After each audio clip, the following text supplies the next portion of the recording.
E aí, pessoal, hoje quero compartilhar uma palavra aqui com vocês. Jason aqui mais uma vez.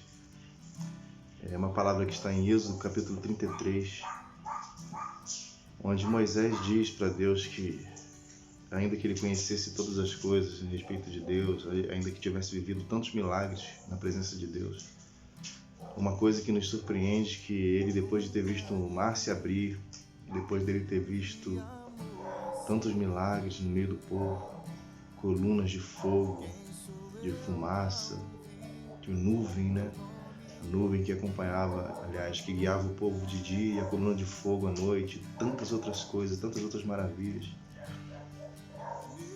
Num determinado ponto da vida dele, ele chega para Deus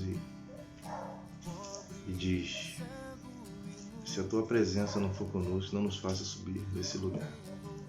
E aí a conversa se desenrola e ele pergunta, e ele faz um apelo a Deus e fala: eu rogo-te que me mostre a tua glória. E eu creio que o que falta muito nos dias de hoje é realmente um amor e o desejo pela presença de Deus, o desejo pela glória de Deus. Nós conhecemos milagres, nós sentimos a sua presença, a sua unção, nós percebemos a presença de Deus nos cultos, nas orações. Mas o que é isso em relação ao que Moisés viu? Então, que a gente possa aprender com Moisés, porque ainda que a gente tenha aprendido tanta coisa da parte de Deus já, as Escrituras dizem que é pra gente conhecer a Deus e prosseguir em conhecê-lo. Conheça a Deus e prossiga em conhecê-lo. Isso é tudo que há. Isso é o principal, conhecimento de Deus. E o conhecimento de Deus implica em conhecer a sua glória, a sua pessoa. É isso que Deus fala conosco. A gente precisa separar, para que a gente não incorra no erro de achar que isso é uma opção. Então a gente tem que separar bem as coisas. Porque o primeiro mandamento é amar a Deus acima de todas as coisas, com toda a sua força, entendimento, com tudo que você tem e que você é. Então ame a Deus acima de tudo, com todas as forças do seu entendimento. Esse é o primeiro mandamento. E o segundo mandamento é amar o próximo como a ti mesmo. Lembrando sempre que existem dois maiores mandamentos. E desses dois maiores mandamentos, o segundo depende do primeiro. Porque muitas pessoas podem amar, às vezes, o próximo de uma certa forma e não amar a Deus. Isso vai ser usado pelo anticristo no final dos tempos. Porque uma das palavras mais usadas no final dos tempos é amor. Vão usar a palavra amor para pecar, vão usar a palavra amor para fazer todo tipo de atrocidade, para fazer todo tipo de maldade e para prevaricar contra Deus. Vão usar a palavra amor para se distanciar de Deus. Vão usar essa palavra muito. E a gente já tem visto isso acontecer, porque o espírito do anticristo ele já opera nesse mundo, ele já opera na terra, mas o espírito que está em nós é maior do que o que está no mundo, o espírito do Deus vivo, pelo qual nós clamamos Abba, Pai, a semente que nos foi dada, que está em nós e que frutifica para a vida eterna, pelo poder do Espírito, pela virtude do Espírito Santo em nós, não pela nossa própria força ou merecimento, mas pelo poder do Espírito em nós, pela nossa fé em Cristo Jesus. O seu poder opera em nós e para o verdadeiro conhecimento de Deus. E o verdadeiro conhecimento de Deus, claro que eu não posso esgotar isso aqui, quem sou eu, mas eu posso dar alguns exemplos. O verdadeiro conhecimento de Deus implica em amar a sua presença, em desejar a sua presença, a presença do Espírito, a comunhão com o Espírito Santo. É isso que nós devemos buscar.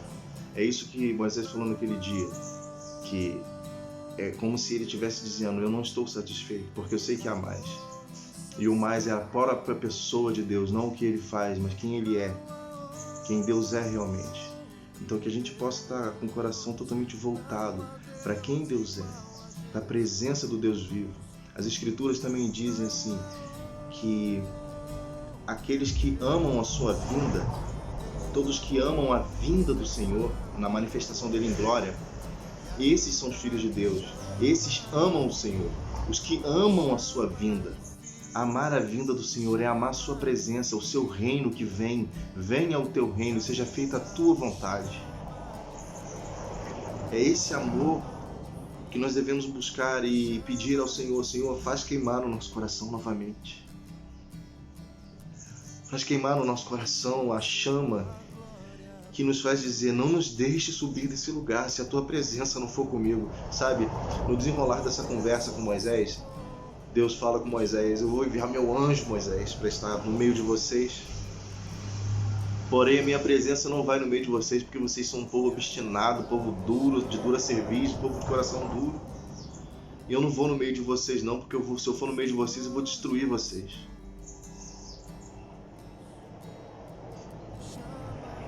Sabe, Jesus, ele é o mesmo Deus.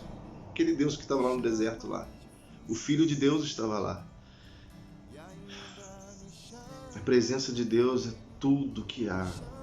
A presença de Deus é real.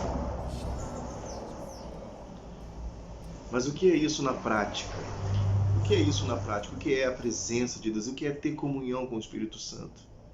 Porque as pessoas dizem muitas vezes assim: bom, eu conheço a Deus, Deus está no controle da minha vida, eu vou vivendo a minha vida, vou trabalhando, não faço mal a ninguém, pago as minhas contas e tal, e Deus está no controle. Mas não se dedicam a Deus. As Escrituras dizem que nós fomos feitos reino de sacerdotes, reis e sacerdotes, para Deus e seu Pai, falando a respeito de Jesus. Nós somos feitos agora reis e sacerdotes. E qual é a função de um sacerdote? Qual é a função sacerdotal? E o que implica? O que é isso? O que é essa função sacerdotal? Uma das principais funções sacerdotais é a oração. E é um tempo que as pessoas elas vão ser roubadas por muitas coisas. Nós vivemos no meio de muita informação. Então, muitas das vezes, ao invés de nós buscarmos o lugar secreto, onde oramos e buscamos a Deus, nós preferimos ver vídeos no YouTube que falam de Deus. Nós estamos trocando a fonte, o manancial de água viva, por cisternas rotas que não retêm água. Porque nós preferimos ouvir o que as pessoas ouviram de Deus e não estamos interessados em ouvir diretamente o que Deus quer nos dizer, porque isso demanda tempo. Isso demanda uma dedicação total. Ora, Deus não está aqui, nem nas Escrituras, nem em qualquer lugar, dizendo que você precisa orar 24 horas por dia, óbvio que não. Ou que você precisa orar uma determinada carga horária por dia. Não, mas ele está interessado na disponibilidade do coração, e o seu coração vai dar comandos à sua vida. Aquilo que está no seu coração vai resultar em atitudes na sua vida. Então também não é uma coisa abstrata, é uma coisa prática.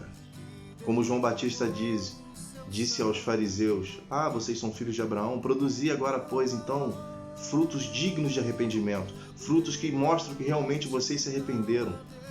Mostre os frutos do seu arrependimento. Porque toda árvore boa dá bom fruto. Toda árvore má dá mau fruto.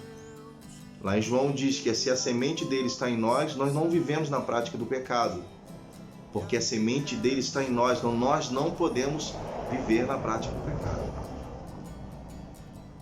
Deus é maravilhoso, como Deus é poderoso. Esse é o poder do Evangelho, o poder de te tirar das garras do pecado. Você não precisa mais servir ao pecado. A graça não é um novo momento onde você pode fazer o que quiser da sua vida. Ou pode ficar tranquilo que Deus vai te perdoar. Isso é um pensamento totalmente infantil, antibíblico. O poder de Deus vem para transformar a nossa vida à imagem de Jesus. Então, se você pecou hoje ou se você pecou ontem, saiba que há perdão em Cristo Jesus para você. Mas o que Ele quer é fazer que você entenda que você já não é mais filho da perdição. Você não está mais debaixo do príncipe da potestade do ar. Você não está mais debaixo do pecado. Você não está mais debaixo da maldição da lei. Mas você está debaixo da graça de Deus. E a bondade de Deus faz com que a gente se arrependa. Essa é a bondade de Deus, como está escrito. A bondade de Deus nos leva ao arrependimento.